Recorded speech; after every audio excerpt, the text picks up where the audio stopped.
I'm Stephanie. Welcome to Fiction Files. This is the playlist where I share writing advice and talk about all things writing, and today I'm going to be talking about how to overcome writer's block. Writer's block. 2 words that strike fear into any writer's heart. It's frustrating, and it feels like every ounce of creativity has fled the room, and that words don't even make sense anymore. Staring at the keyboard or the blinking cursor in your word processor isn't helping, but you don't know what else to do. Even the best writers have bouts of writer's block and feeling stumped by their idea or getting into their flow. Most writer's block boils down to one of these 4 causes. Number 1, self-criticism. Writers are unmotivated by internal stressors. 2, broad criticism. Writers are irritated at the idea of how their work will compare to others' work.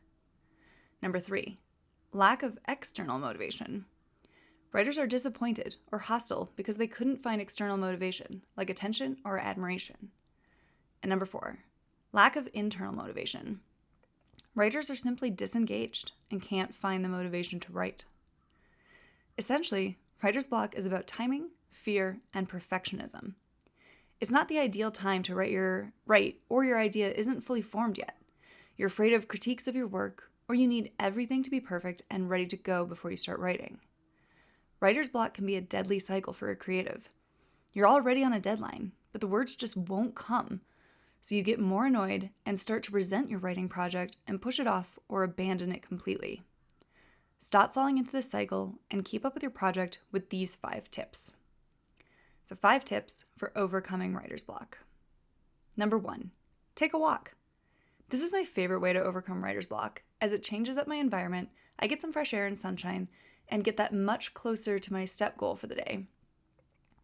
But by not being held hostage by my computer, I can relax and let my mind wander. And I typically come up with some of my best plot ideas and dialogue while I'm out and about. Number 2, talk it out. I'm not gonna lie, I talk to myself a lot, out loud. It really helps to work through problems in my writing or identifying gaps that I need to fill. Sometimes I'll involve another person, or I'll just straight up talk to myself to talk through what's not working or generate ideas of how it could be better. I know a lot of writers who do this in the idea stage and record themselves to play back their recording to sift through the good ideas and ones that can be shelved for later. An alternative to this option is to do a free write. Don't worry about the structure or flow of ideas. Just type as fast as you think through your ideas, and you can sort them out later. This brainstorming session is great for getting your mind moving and adding new ideas or dimensions to your work. Number 3, write something you're excited about. One of the best ways to get the creative juices flowing is to write something you're actually jazzed about writing. Yes, you will have to go back and do the tedious and boring bits to complete your work, but at least you'll have some good energy and excitement to keep you going. Number 4, eliminate distractions.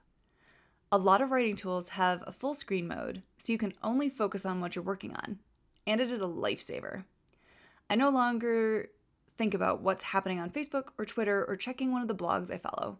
I can only see the words in front of me, and that's all that exists at that moment. Find a quiet space, turn off the TV, close out your social media or YouTube tabs, have some water or coffee next to you, and get writing.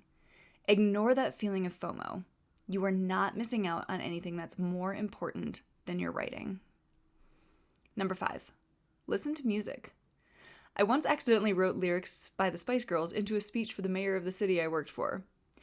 I've since learned I cannot listen to music while I write, but I definitely turn up some tunes when I need to get pumped for a writing sprint or want to daydream or think of new ideas. I know many writers who will put on classical music in the background as they write to keep them focused. Or there are some cool websites that play ocean sounds or thunderstorms to keep your mind focused. Give it a try and see if it helps you. Thunderstorms are the sound I play to sleep, so not the best background for productivity for me. But listening to some Muse or New Politics or AWOL Nation will get me ready for a long writing session. Finally, if you need a little push or dose of motivation, just think of the wise words of Dwight K. Schrute from The Office. I am ready to face any challenge that might be foolish enough to face me. What tips do you have for overcoming writer's block? Share them with me in the comments below or find me on social and let me know. Thanks for watching Fiction Files.